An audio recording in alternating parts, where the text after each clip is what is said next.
Hola amigos, bienvenidos. Comenzamos con las novedades en el caso del asesinato de 4 niños en el sur de Guayaquil. Quienes tengan información para dar con los sicarios pueden recibir una recompensa. María Isabel. Gaby y amigos, buenas tardes. Las Fuerzas Armadas y la Policía prometen confidencialidad a quienes proporcionen datos que permitan la captura de los criminales, en este caso que ha conmocionado al país. La Policía Nacional con las Fuerzas Armadas anunciaron que buscan a los autores intelectuales y materiales que participaron en el asesinato de los 4 hermanos Pinto Arias, de entre 5 meses y 7 años de edad, que ese lunes fueron atacados a tiros por error dentro de su casa en el Guasmo Sur de Guayaquil. Los ciudadanos que tengan información podrán entregarla de manera anónima, llamando al 131, y si los datos ayudan a localizar a los criminales, la persona recibirá un incentivo económico, cuyo valor no ha sido publicado.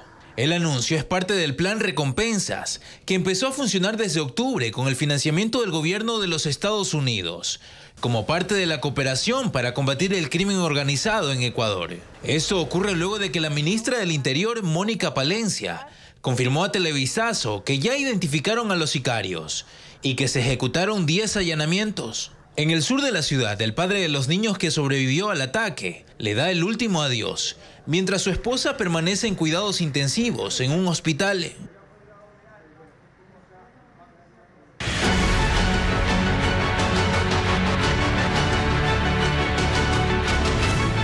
Seguridad.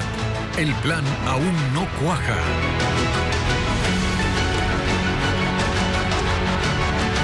El gobierno designa a un general del ejército en servicio pasivo para el control de las cárceles del país. El plan es construir 6 nuevos centros de extrema seguridad con tecnología israelí. Paul Romero con el informe.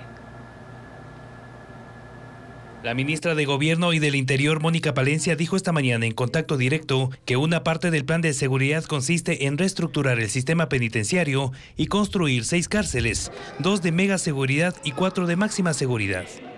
La próxima semana llegarán los expertos internacionales que asesoraron al gobierno del presidente de El Salvador, Nayib Bukele, y que construyeron esas cárceles en menos de un año. Los planes para los nuevos centros penitenciarios están diseñados como panópticos, informó la ministra, es decir, una construcción que permite observar la totalidad de la superficie interior desde un único punto. Estas cárceles serán equipadas con tecnología israelí de última generación y su capacidad será para máximo 35 personas, presos de extrema peligrosidad y cabecillas de bandas de delincuencia organizada y narcotráfico. La ministra no dijo el monto que destinará el Estado para el proyecto y tampoco el tiempo de ejecución. Lo que sí reveló fue que el general del Ejército en servicio pasivo, Luis Sandumbide, será el nuevo director del Servicio de Atención a Personas Privadas de la Libertad de SNAI, pero esa designación todavía no se ha publicado en ningún decreto. Sandumbide fue piloto, dirigió las operaciones del Comando Conjunto de las Fuerzas Armadas, entre otros cargos. En el gobierno anterior fue subsecretario del Ministerio de Bienestar Social. Así también la ministra de Gobierno y encargada de la cartera del Interior, Mónica Palencia, reconoció que está buscando recursos y apoyo internacional para ejecutar planes y proyectos de seguridad. El nombre de Plan Fénix fue escuchado por primera vez durante la campaña electoral. El Plan Fénix. Y los ofrecimientos fueron muy concretos. El orden con uniformes de alta resistencia balística, chalecos con panel de cerámica y cascos integrales con protección nivel 4. Así que ahora, al tener enfrente a la ministra de Gobierno, hay una pregunta por demás lógica. ¿Cuándo van a empezar con el Plan Fénix? Ya empezamos. Pero el ya empezamos todavía no se traduce en lo que la gente espera ver. La policía equipada, los drones patrullando, la central de inteligencia. El día de ayer estuvimos ya conectados con un grupo americano que nos va a fortalecer en tecnología para la inteligencia. Recordemos nosotros que tenemos un centro de inteligencia estratégica. Tenemos que fortalecer la inteligencia táctica y la inteligencia operativa. Lo de la cooperación internacional lo consideran vital. Está claro que la necesitan para conseguir recursos y también entrenamiento y capacitación. Y en este momento estamos contando con el apoyo decidido de la Embajada de Estados Unidos. Y por ello está agradecida, aunque no solo por eso. Hace unos días el embajador de Estados Unidos habló de la corrupción en Ecuador, tema con el que ella concuerda completamente. El cargo de ministra tan solo es de gratitud. Es de gratitud, qué bueno que se atreve y puede a decir lo que es una realidad que a lo mejor algunos conocíamos, algunos la han dicho, pero en sectores sociales limitados. Qué bueno que él viene y nos dice algo que es real y que nos obliga a actuar con frontalidad en contra de la corrupción. De tiempos de ejecución no habla, aunque se sepa que el tiempo lo tienen en contra. Ella asegura que ya han hecho algo. Tenemos grandes decomisos de armas.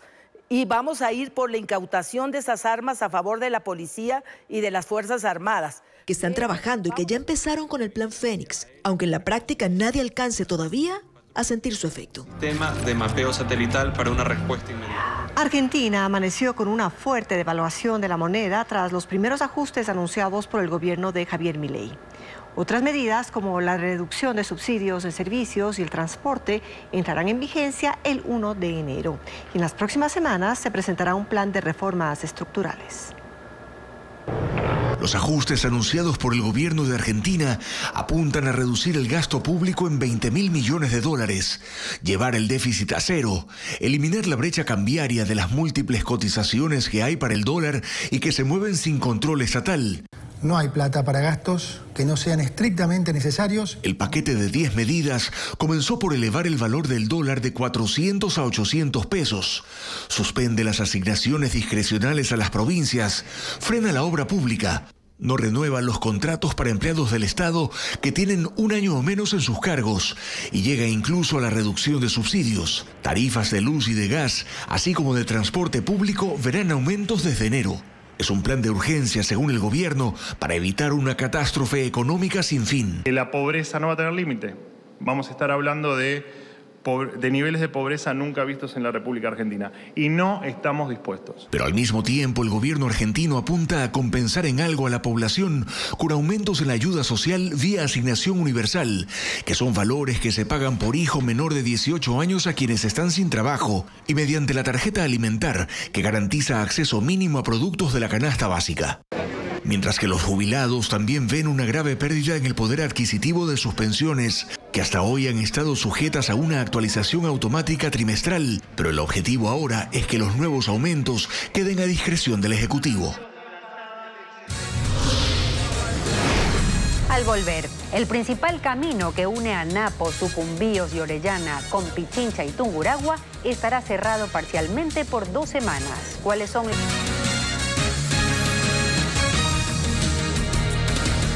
Paute y Mazar son las hidroeléctricas que deberán proporcionar electricidad para los feriados de Navidad y Año Nuevo, pero su situación no mejora por causa de la sequía. Este mes no se ha logrado subir los niveles de los reservorios. Francisco Garcés con la información. La sequía no termina y parece intensificarse cada día en el Austro.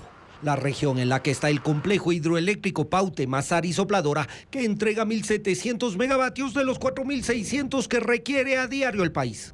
Esas 3 centrales actualmente se prenden solo entre las 5 de la tarde y las 10 de la noche para generar electricidad en las horas pico. Es la forma de mantener sus reservas de agua.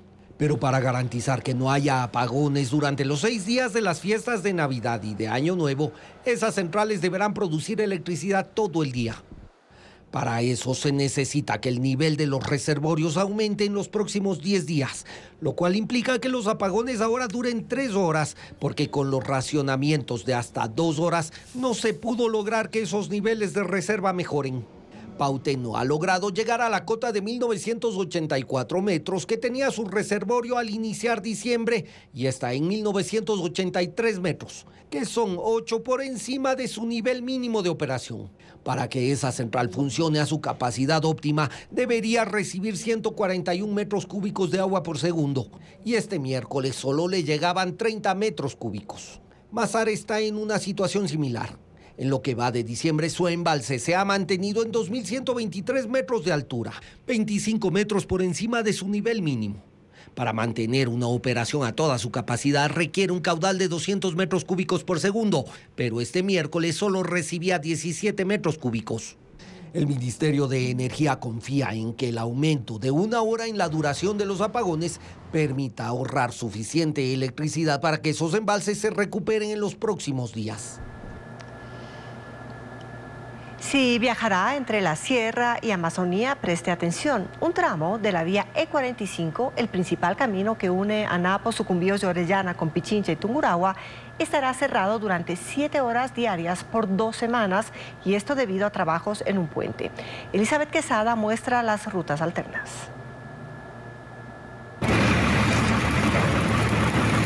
Cientos de vehículos estacionados en la carretera y decenas de transeúntes esperando para hacer transbordo. Es el panorama en el 4º día de cierre del puente sobre el río Hondachi en el cantón Archidona, en Napo. ¿Cómo va a ser que un grupo de turistas que vengan a la Amazonía estén parados ahí por más de 6 horas solo para hacer transbordo? La estructura metálica de doble carril de 64 metros de longitud que une a Napo, Sucumbíos y Orellana con Pichincha y Tungurahua presenta daños desde el 2022. 8 intervenciones han sido realizadas. Los usuarios piden la construcción de un puente definitivo. El cierre del puente, que es parte de la troncal amazónica, obedece al cambio de 36 vigas metálicas y 360 tableros. Los arreglos se harán desde las 7 horas hasta las 14 horas durante 15 días. Las rutas alternas son Nueva Loja, Orellana, Loreto, Narupa, Quito, Orellana, Chontapunta, Aguano, Puerto Napo, Puyo, Ambato. En julio 2023 se inició el contrato de mantenimiento del viaducto por cerca de $500,000. Hemos mejorado las vigas, le hemos reforzado un poco más con la finalidad de que esta estructura tenga un poco más de vida útil. Por esta ruta circulan 5.000 vehículos diariamente.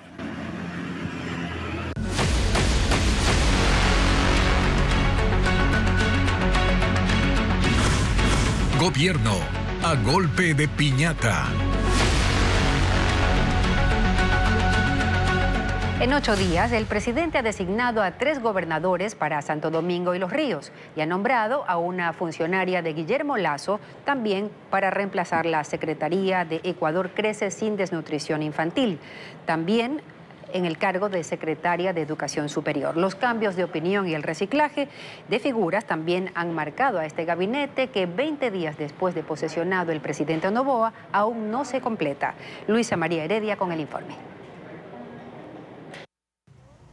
Santo Domingo de los Áchilas ha tenido entre la semana pasada y esta a 2 hombres y una mujer como gobernadores. La tarde del martes, sin dar explicaciones, el presidente Noboa nombró a Marco Antonio Quesada, teniente coronel del Ejército en servicio pasivo, gobernador. Un día antes había designado a Consuelo de Jesús Jumbo, en reemplazo del coronel de la policía Silvio Dávila Carpio, a quien eligió el 4 de diciembre pasado. Lo mismo ocurrió en Los Ríos. Ayer nombró a Edison Valencia Robles en lugar de Juan José Aroca, quien había sido designado gobernador 24 horas antes, en reemplazo de Fausto Rosero Aguirre, coronel del Ejército en servicio pasivo. Algo similar pasó con la Secretaría Técnica Ecuador Crece sin Desnutrición Infantil. El gobierno le agradeció este 12 de diciembre a Stephanie Jarrín por su labor al frente de la entidad, que duró apenas 8 días, y nombró a María José Pinto González Artigas, quien no ha estado vinculada al sector público ni tiene experiencia en programas de atención social, pues pertenece al ámbito empresarial. Su designación se dio poco tiempo después de que el presidente firmara el decreto con el que nombra secretaria de Educación Superior a Ana Changuín, quien fue viceministra de Gobernabilidad en el régimen de Guillermo Lasso. De hecho, fue una de las voceras de la campaña oficial para promover la consulta popular que impulsó y perdió el exmandatario. Es abogada experta en derecho parlamentario y docente universitaria. Fue asesora del Consejo Directivo del IES y de algunos asambleístas, pero tampoco tiene experiencia en el campo de la educación superior. Entre los cambios de opinión y el reciclaje de funcionarios, 20 días después de su posesión, Noboa sigue sin completar su gabinete. Le falta designar al secretario de Seguridad Pública y del Estado, uno de los nombramientos más esperados en vista de la alarmante ola de criminalidad, al secretario Anticorrupción y de Pueblos y Nacionalidades, también a titulares de dependencias como el Centro de Inteligencia y de una larga lista de agencias y otras empresas públicas. El ex asambleísta social cristiano Esteban Torres es el nuevo viceministro de Gobernabilidad de Daniel Noboa. Fabiola Santana con los detalles. Esteban Torres del Partido Social Cristiano llegó ayer al gobierno como viceministro, pero su presencia venía desde el inicio del mandato de Daniel Noboa. Durante las primeras 2 semanas acudió constantemente a Carondelet. Incluso estuvo allí el día en que el presidente se reunió con su bancada para el envío de la ley económica urgente. ¿Va a asumir funciones en este gobierno? No, estoy solo dando una mano en algunos temas. En aquellos días no fue la única figura visible del PSC en Carondelet. La asambleísta Lucía Jaramillo acudía con frecuencia y la semana pasada el presidente de la asamblea, Henry Kronfle, su jefa de despacho y el ex asambleísta Pablo Muentes fueron los invitados especiales de Noboa en el primer cambio de guardia presidencial. Estoy invitado con el presidente, nos vamos a reunir, vamos a conversar. Esto es importante, estar los poderes del Estado siempre conectados, tratando de resolver los problemas. Ahora Torres llega al Ministerio de Gobierno por decisión del presidente Noboa, según dijo esta mañana en contacto directo la ministra Mónica Palencia. Será el encargado, entre otras tareas, de sacar adelante la consulta popular. Él tiene una experiencia política, el presidente ha tomado esa decisión y obviamente yo como ministra recibo las decisiones de mi señor presidente y habrá toda la colaboración para el trabajo de el doctor Torres. El Partido Social Cristiano se deslinda de su nombramiento, pero no lo desautoriza. Tanto sus aciertos como desaciertos serán de su exclusiva responsabilidad, ya que nuestra relación con el gobierno de ninguna manera incluye cargos en la función ejecutiva. Sin embargo, se colige que es un cogobierno y así se comenta en las redes sociales. Torres es un operador político que llega tras una derrota en las urnas. Durante las elecciones anticipadas no logró los votos para una curul en el legislativo, pese a que fue jefe de la bancada del PSC y segundo vicepresidente de la Asamblea. Allí impulsó e interpeló el juicio político contra Guillermo Lasso sin éxito. Ahora está en el gobierno de Noboa. Hará parte de lo que él llama liderazgo joven. Agradezco la confianza del presidente de la República, Daniel Noboa, de permitirme acompañarlo en el frente político del gobierno, desde donde contribuiré a que su gestión pública tenga éxito para el beneficio de todos los ecuatorianos. Son momentos muy duros para la patria, pero el liderazgo joven, preparado y comprometido del presidente es una garantía de que las cosas mejorarán. Se evidencia que al menos Torres sí está tomando su presencia en el gabinete como un cogobierno. Salen a la luz desacuerdos entre el presidente estadounidense y el mandatario israelí sobre la guerra en Gaza, mientras la ONU exige el alto al fuego inmediato. Los detalles al volver. Global 43 pulgadas a $279.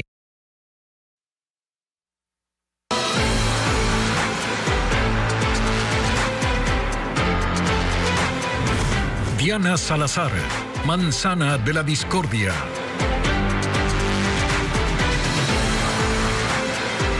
Seis juicios políticos dejó pendientes la anterior asamblea. De acuerdo a la ley, son los primeros que debería procesar la nueva comisión de fiscalización que esta tarde fue convocada para ese fin.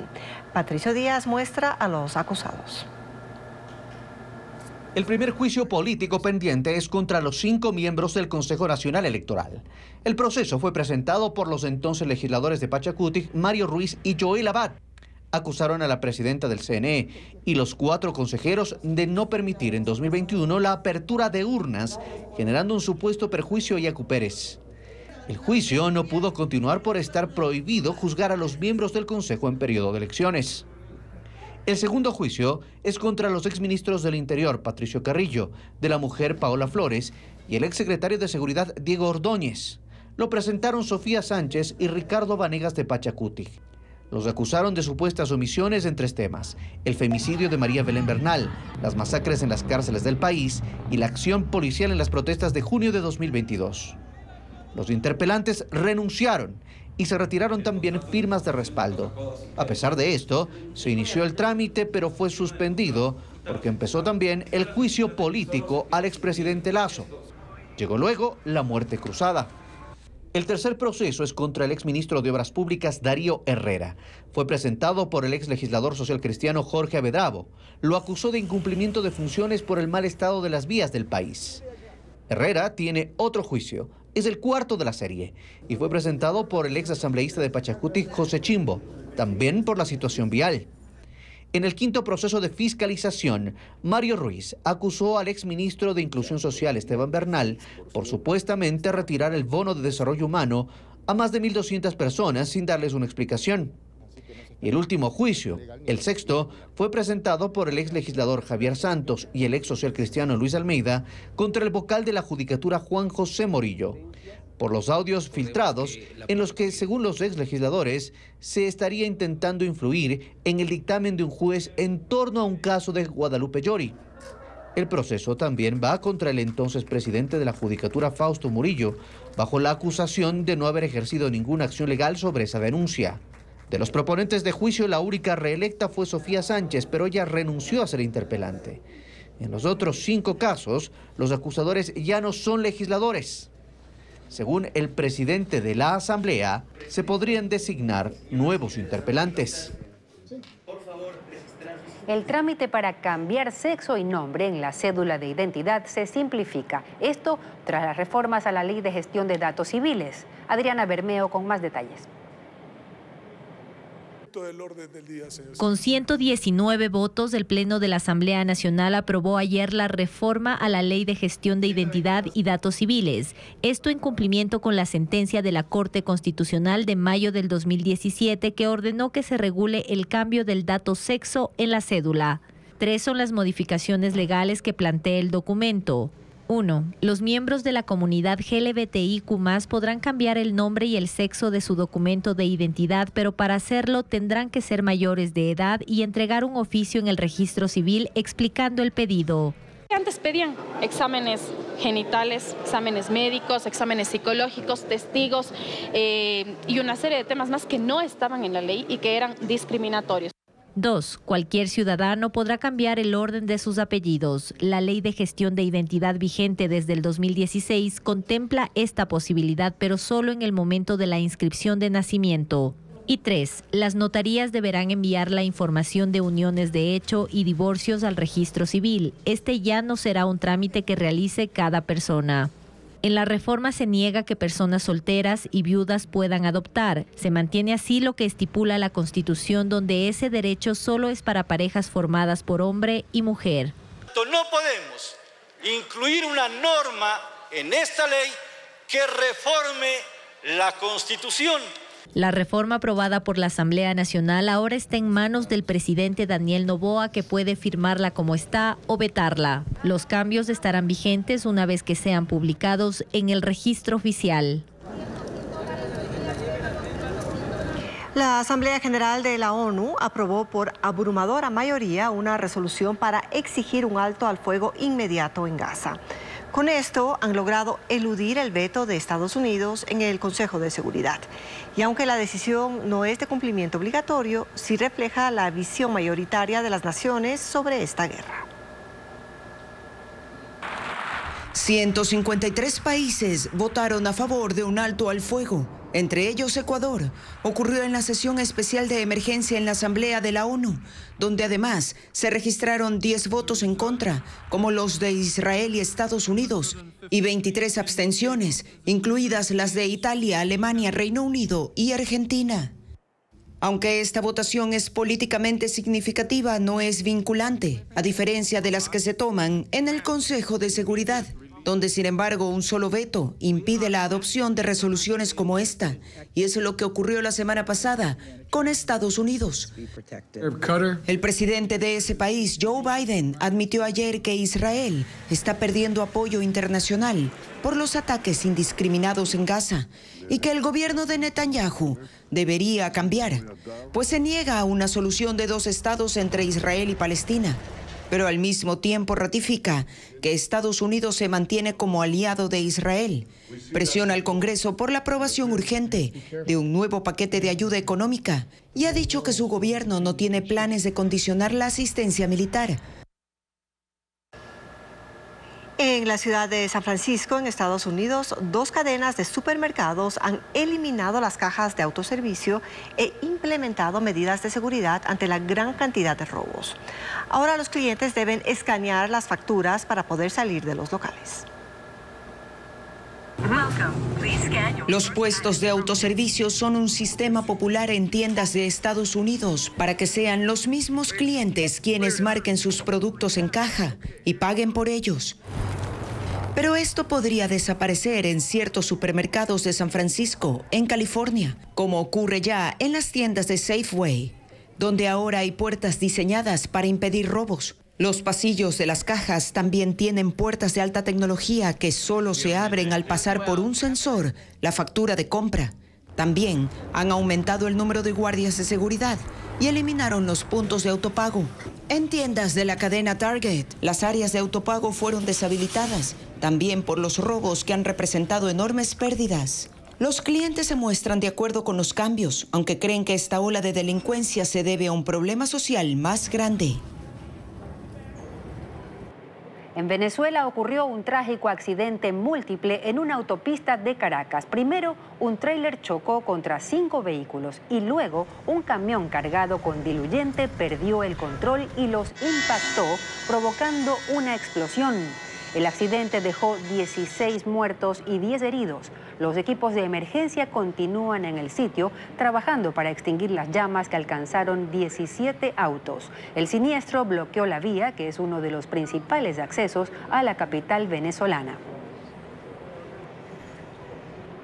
Y en una inesperada visita, un perro ingresó y ladró en el Parlamento Europeo durante la clausura de la presidencia española del Consejo.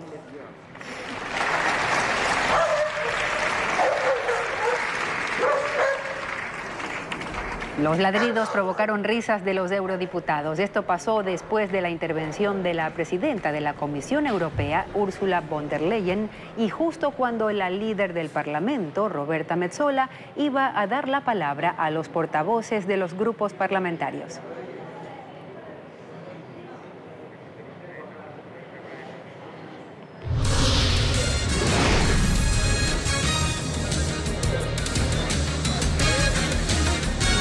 A transportistas en el anillo vial de Quevedo. ¿Qué dice la policía? Le contamos al volver. 59. Toyota es Casavaca.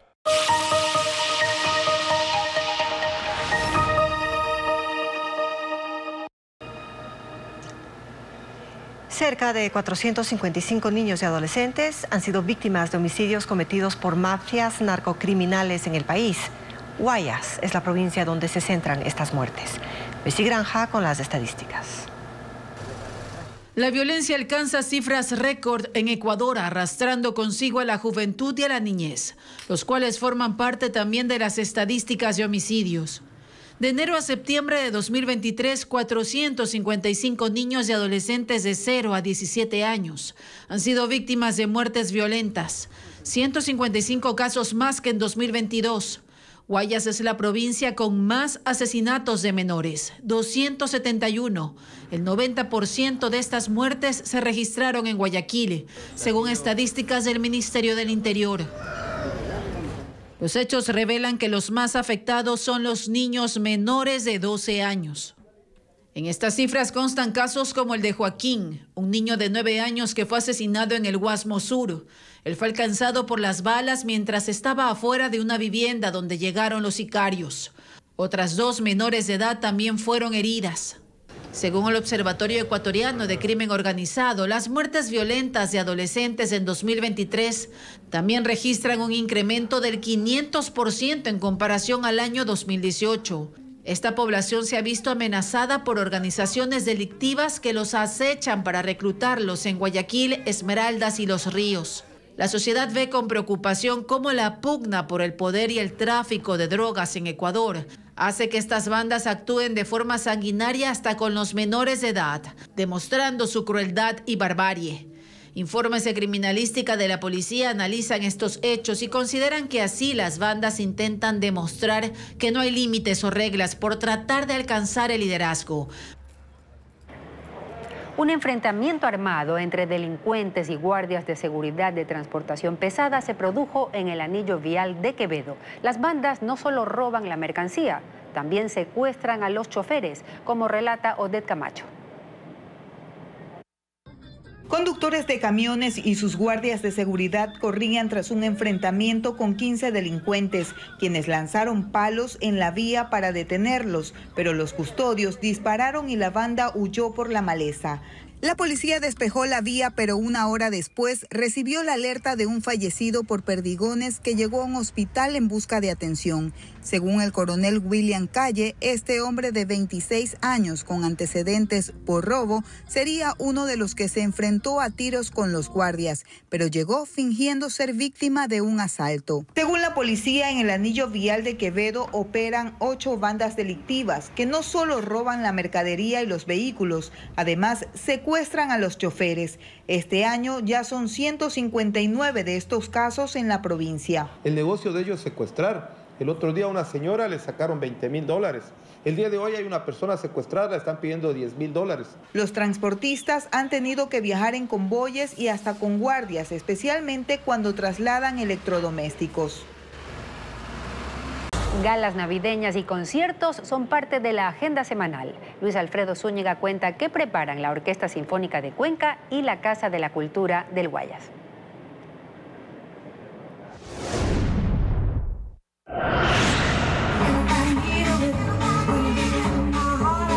Este fin de semana se llevará a cabo la tercera edición de la Feria Villa Navidad en los exteriores del Teatro Sánchez Aguilar en San Borondón. La actividad será desde las 11 de la mañana hasta las 11 de la noche y habrá presentaciones de magia, coros navideños, danza y teatro. Debemos traer un pino, un enorme árbol de Navidad. Los niños también se podrán tomar fotos con Papá Noel. Por la noche habrá pirotecnia y la entrada es libre.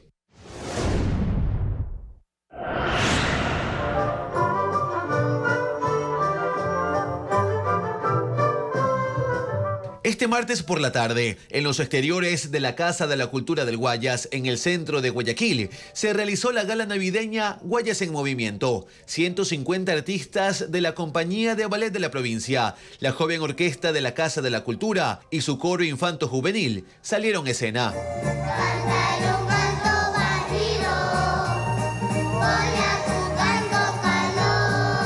Decenas de personas presenciaron el show, que también contó con el coro del Espol y el coro infanto-juvenil de Durán.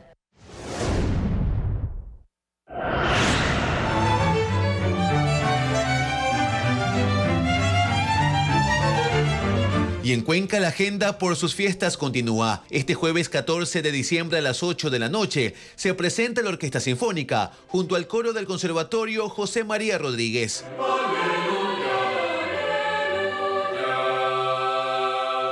Este show se realizará en la Iglesia de las Conceptas y se interpretarán obras musicales de Antonio Vivaldi.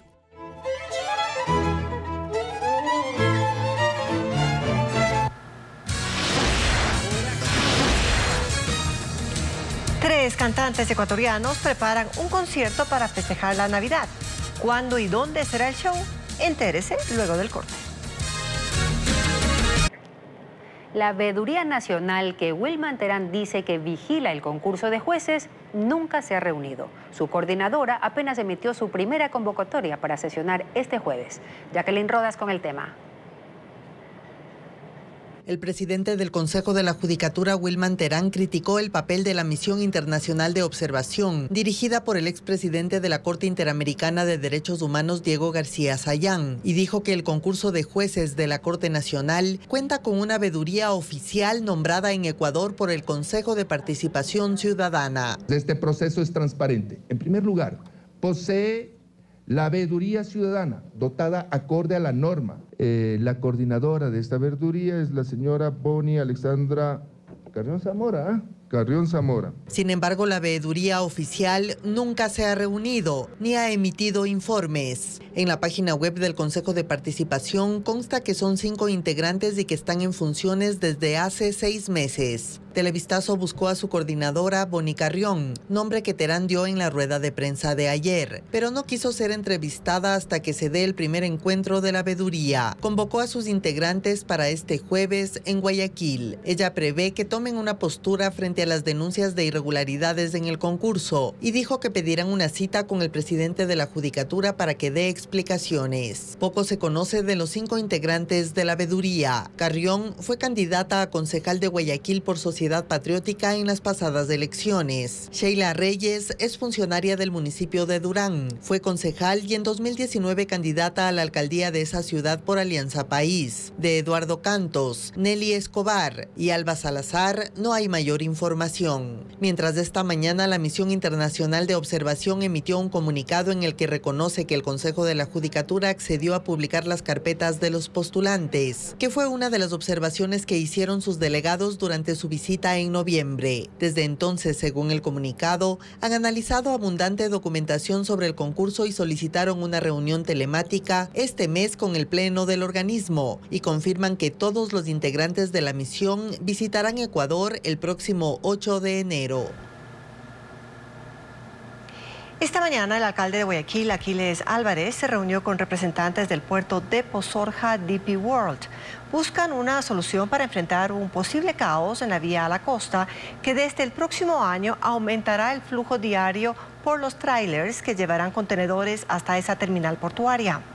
Esto como consecuencia de que la naviera Maersk cambió sus operaciones del puerto de Contencón en el sur de Guayaquil hacia la parroquia Pozorja. Álvarez anunció que en las próximas horas publicarán las medidas acordadas.